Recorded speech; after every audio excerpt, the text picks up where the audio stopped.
Vous êtes, mesdames et messieurs, sur NCA, la nouvelle chaîne africaine. Le gouvernement de la République démocratique du Congo entend désormais rationaliser la gestion de ses ressources naturelles. Elle veut rendre véritablement gagnant-gagnant les contrats qu'elle noue avec ses partenaires internationaux, et ce, pas des mécanismes de suivi rigoureux et exigeants. Et un homme incarne désormais cet objectif politique et cette rigueur. Il s'appelle Freddy Yodi Shembo. Il est le directeur général de l'agence de pilotage, de coordination et suivi des conventions de collaboration entre la RDC et ses partenaires internationaux. Il est notre invité. Freddy Yodi Shembo, bienvenue à vous. Merci beaucoup. Et merci d'avoir accepté notre invitation. Qu'est-ce qui a motivé la création, la mise en place de l'agence de pilotage, de coordination et suivi des conventions de collaboration entre votre pays, la RDC, et ses partenaires internationaux? Merci beaucoup. Merci pour l'opportunité que vous me donnez de parler de cette structure très importante, très stratégique. Et merci pour l'accueil très chaleureux et dans ce beau cadre que vous mettez à notre disposition. Merci. En fait, qu'est-ce qui a motivé la création de l'agence de pilotage, de coordination et de suivi des conventions de collaboration signées entre la RDC et ses partenaires privés? C'est tout simplement un constat. Un constat qui va d'une réalité simple. Oui. L'homme ne respecte que ce qu'on inspecte. Lorsqu'il n'y a pas inspection, il n'y a pas de respect. Et lorsqu'il n'y a pas de sanction, il n'y a pas respect. Et donc, nous avons trouvé que les conventions de collaboration, qui sont une véritable clé pour le développement de notre pays, ne peuvent pas être mises en autopilote.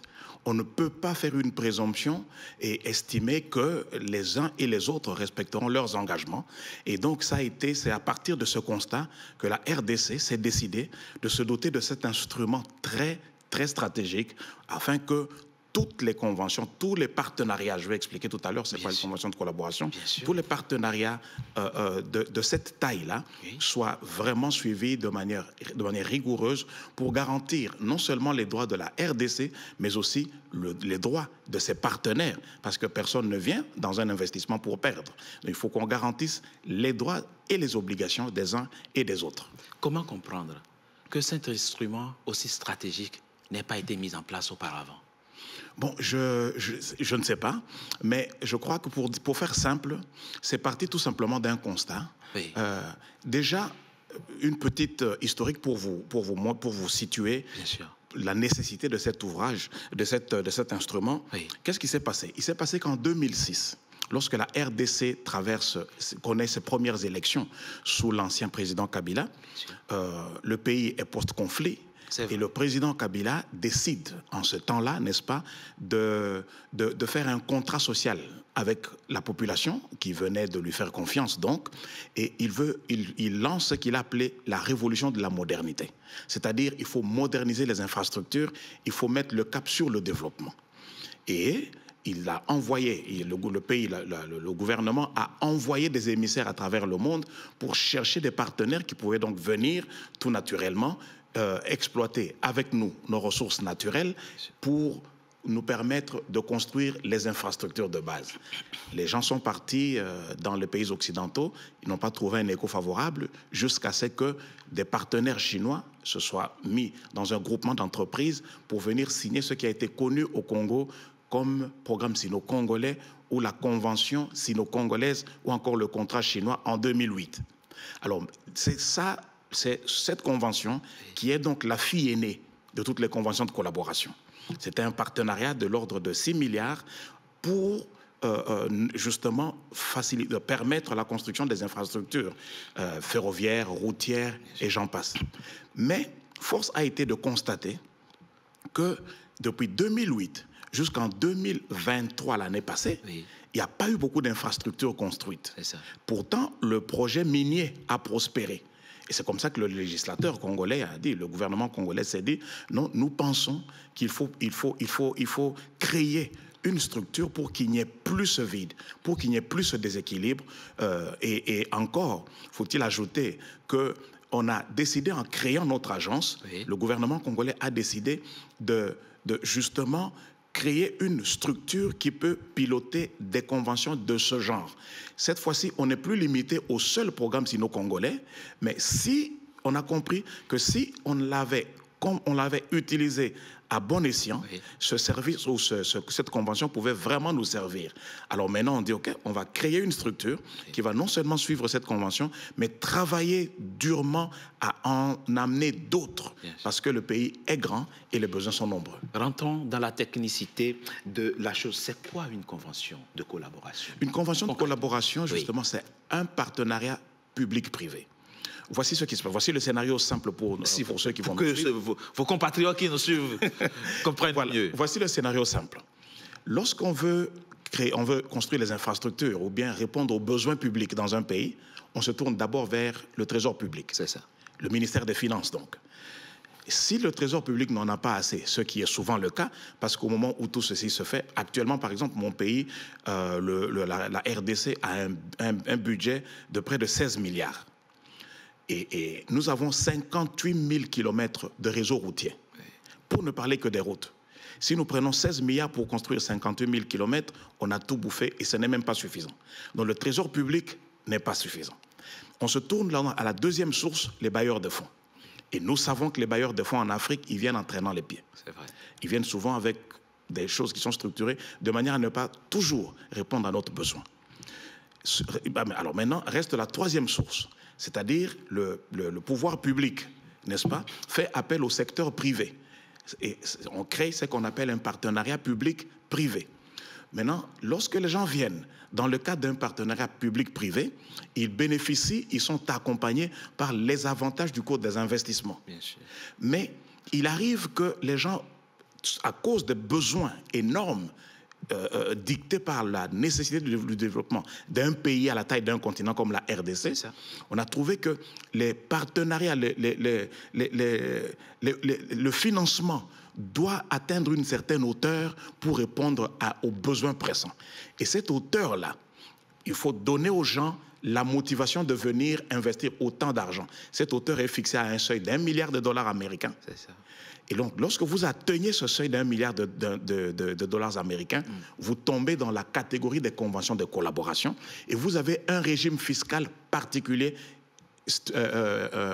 prévu dans la loi de 2014. Donc voilà, c'est ça une convention. Une convention, pour faire court, une convention de collaboration, c'est donc un partenariat public-privé où des privés viennent appuyer le pouvoir public en investissant dans un partenariat d'un minimum d'1 milliard de dollars pour des projets de développement.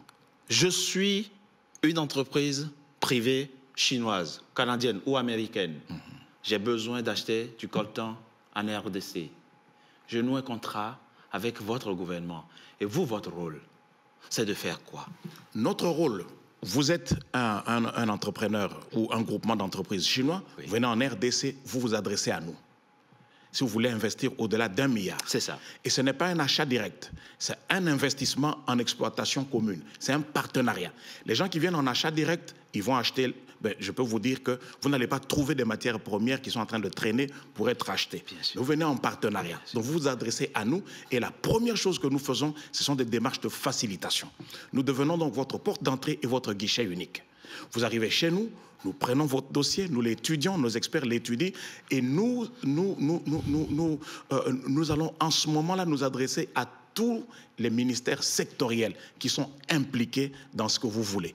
Et nous allons travailler avec eux jusqu'à préparer, à produire un avant-contrat, un projet, donc, qui sera validé par les parties, présenté au Premier ministre, parce que nous sommes directement sous la tutelle directe du Premier ministre, et ainsi ça évite aux partenaires étrangers de faire les défilés des bureaux, de subir la lourdeur de l'administration, subir les méfaits de la bureaucratie et aussi, on ne va pas se voiler la face, subir parfois des exigences qui sont peu catholiques, qui sont peu orthodoxes. Et donc, nous devenons donc la porte d'entrée et nous devenons le guichet unique pour faire toutes ces démarches, pour amener, et donc nous faisons le pilotage et nous faisons la coordination de tous ces secteurs-là pour aboutir à une convention de collaboration.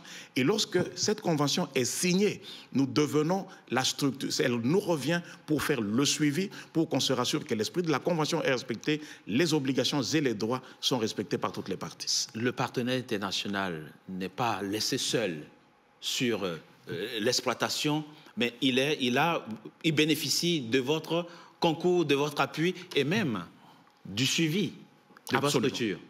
Vous avez tout compris. C'est ce que vous faites en ce moment et depuis que votre agence a été créée. C'est ce que nous faisons actuellement avec le seul contrat que nous avons activement, que nous suivons activement maintenant, c'est le contrat sino-congolais. C'est le contrat dont j'ai parlé tout à l'heure qui a été conclu en 2008. Et donc nous le suivons et c'est exactement ces activités-là que nous faisons dans le cadre de ce contrat-là. Qu'est-ce que la RDC a déjà gagné dans le cadre de ce contrat? Dans ce contrat, avec nous, la RDC a gagné un rééquilibrage. Lorsque son Excellence, Monsieur le Président de la République, son Excellence Félix Antoine Tshisekedi est arrivé à la tête du pays en 2019, il a mis le cap sur un partenariat gagnant-gagnant. Il a ouvert les portes, il a décidé d'ouvrir les portes de la RDC à tous les partenaires, mais non pas pour venir exploiter le Congo et laisser le Congo seul, enfin laisser le Congo perdant, mais venir dans le cadre où on vient, on gagne et le Congo gagne. Et il a donc instruit la revisitation de ce contrat. Nous l'avons revisité. Les négociations ont été farouches et elles ont été celles qu'elles ont été. Vous connaissez les négociations dans les affaires. Mais ce que nous avons gagné actuellement, c'est que, dans le cadre du programme sino-congolais actuellement, nous sommes passés d'une enveloppe qui était limitée à 3 milliards pour les infrastructures à un total de 7 milliards de dollars américains. Donc on peut construire beaucoup plus d'infrastructures routières, portuaires, ferroviaires et j'en passe. Deuxième avantage, deuxième gain, je sais qu'aujourd'hui, la partie chinoise ne va plus s'endetter pour venir investir dans les infrastructures, mais la SICOMIN, qui est la joint venture, qui a été justement mise en place pour qu'on puisse pour servir de plateforme financière, va désormais financer les infrastructures à partir de son chiffre d'affaires. Je vous donne un exemple concret. S'il vous plaît, oui. Un exemple concret, c'est que jusqu'en 2022, lorsque on décide de revisiter, jusqu'en 2023, lorsqu'on aboutit, qu'est-ce qui se passe? Nous constatons que des 3 milliards de dollars américains alloués aux infrastructures, le Congo n'a consommé que 1,50 milliard. Et lorsque nous examinons le montant d'1,50 milliard, nous constatons que le Congo n'a bénéficié en termes d'investissement direct aux infrastructures que de 822 millions. Ça veut dire que près de 200 millions sont partis pour le service de la dette. Et 200 millions, ça pouvait nous construire 200 km de route. C'est le président qui a instruit particulièrement votre structure pour que vous priorisez les infrastructures. D'où vient l'idée de consacrer précisément ce que vous gagnez comme fonds à la construction d'infrastructures? C'est justement ça le paradigme qui a même milité à la signature de cette convention en 2008. Mais nous, je veux vous dire que nous existons pour intervenir dans 2 domaines. D'accord. Dans le domaine des infrastructures et des ressources naturelles. Donc c'est ça même notre... Donc au-delà de ça, nous ne partons pas parce que nous n'avons pas été créés pour autre chose. Les infrastructures et les ressources naturelles. Vous êtes encore jeune. Je veux dire votre structure. Qu'est-ce que les Congolais doivent espérer comme réalisation d'infrastructures là, dans les mois, dans les années qui viennent? Oui, notre structure est encore jeune, mais les Congolais sont déjà en train de vivre les effets de nos efforts. Par exemple, depuis que nous sommes arrivés, nous avons trouvé le programme sino-congolais, qui est notre seule convention active à l'heure. Nous l'avons trouvé vraiment dans un état d'inertie. On l'a redynamisé, on l'a relancé, et nous avons déjà lancé des projets de route. Par exemple, les Congolais vont confirmer ce que je vous dis, que la route qui va de Kamanyola à Uvira, c'est une route qui permet aux Congolais de ne pas passer par le Rwanda pour rentrer sur le territoire congolais. On l'a lancée et elle est actuellement sous travaux.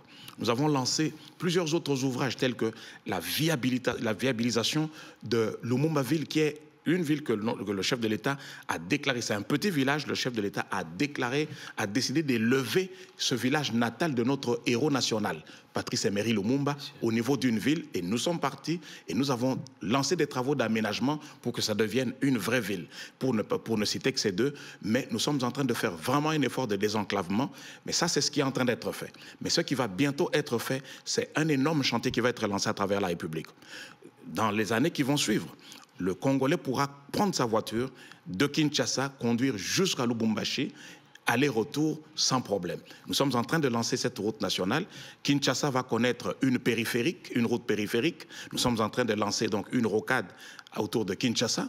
Et nous allons pouvoir, le Congolais va pouvoir circuler beaucoup plus librement dans son pays, par exemple en prenant la partie centrale de la République et monter jusqu'au nord par la route nationale numéro 7 qui va de Kananga vers Kisangani. Et si nous prenons seulement ce Y-là, je parle ici de la forme que ces routes-là prennent, ça désenclave le pays d'une manière impossible, sans mentionner, monsieur le journaliste, que nous allons viabiliser ainsi le port en eau profonde de Banana, parce que maintenant, nos ressources naturelles pourront voyager directement de la partie sud, où elles sont produites, vers le port en eau profonde, au lieu de transiter toujours par au moins 4 à 5 pays africains, où on laisse beaucoup plus de frais et les chauffeurs se fatiguent et le trajet est beaucoup plus long. Au lieu de faire 2600 km, ils peuvent faire 1800 à 2000 km et ils sont arrivés et ils sont sur le même territoire national. Seulement, voilà, vous avez des partenaires plus ou moins institutionnels classiques qui ne voient pas de bon oeil cette nouvelle politique que vous mettez en place en faveur des infrastructures. Je veux parler notamment des partenaires comme la Banque africaine de développement et d'autres structures qui sont un peu, on va dire, dans la méfiance par rapport à ce projet, enfin, à cette nouvelle vision que vous avez.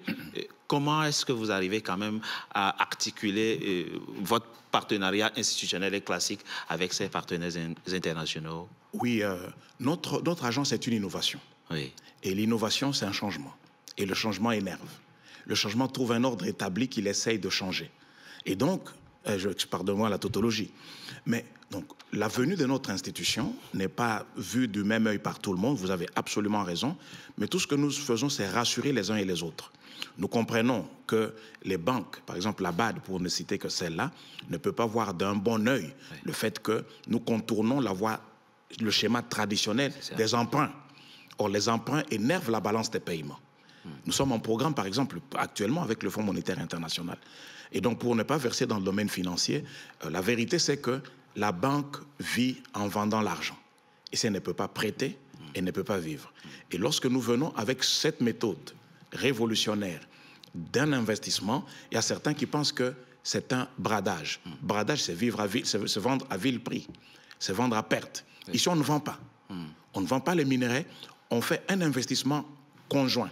Les partenaires viennent, ils ne prennent pas nos minerais, ils investissent avec nous et nous avons chacun un pourcentage selon les apports de chacun. Une question qui intéresse les Congolais, le Congolais moyen. Je ne sais pas s'il y a un pays sur le continent qui a autant de ressources que votre pays, ou plus de ressources que votre pays. Mais paradoxalement, vous avez beaucoup de vos compatriotes qui ne bénéficient pas du fruit des ressources naturelles. Et il y en a beaucoup. La liste, elle est longue. Vous êtes même premier producteur dans beaucoup de domaines. Comment comprenez-vous cela et comment remédier à ça pour que le Congolais, enfin, bénéficie de la chance qu'il a d'être Congolais, c'est-à-dire d'être originaire d'un pays qualifié par beaucoup de scandales géologiques? C'est vraiment ça la problématique que nous sommes appelés à résoudre parce que c'est un paradoxe honteux. On doit se regarder en face et dire « trop, c'est trop ». C'est impossible que le Congolais vive dans une précarité telle que celle que nous voyons actuellement. Et c'est justement pour ça que notre agence a été créée et existe pour valoriser les ressources naturelles et faciliter la construction des infrastructures. Vous savez que sans infrastructure de base, il n'y a pas un vrai développement. On dit, là où passe une route, le développement suit. Donc là où ne passe pas une route, le développement ne suit pas. Et c'est ce qui fait le Congo est un pays continent. Nous avons beaucoup de défis. Mais si nous pouvons commencer par désenclaver le pays, si on peut commencer par le connecter, pour que ne fût-ce que les points de production agricole puissent être connectés au point de leur consommation, ça va fluidifier une activité économique, mais aussi, si nous pouvons attirer des partenaires qui vont venir faire la transformation locale, ça va créer une chaîne de valeur. Et telle est la volonté du président de la République qui tient absolument à ce que le Congolais bénéficient de ces richesses. Au lieu que des partenaires étrangers viennent et nous laissent avec des trous béants, ils vont construire des édifices, des bâtiments élevés chez eux, et nous avons des trous profonds. C'est une injustice, c'est un paradoxe qui ne peut plus exister. Freddy Yodi Chembo, je rappelle que vous êtes le directeur général de l'agence de pilotage, de coordination et suivi des conventions de collaboration entre votre pays, la RDC, et ses partenaires internationaux. Merci d'avoir été notre invité. Merci beaucoup. C'est la fin de notre invité, mesdames et messieurs. Merci d'avoir été en notre compagnie. À très bientôt pour un nouveau numéro de notre invité.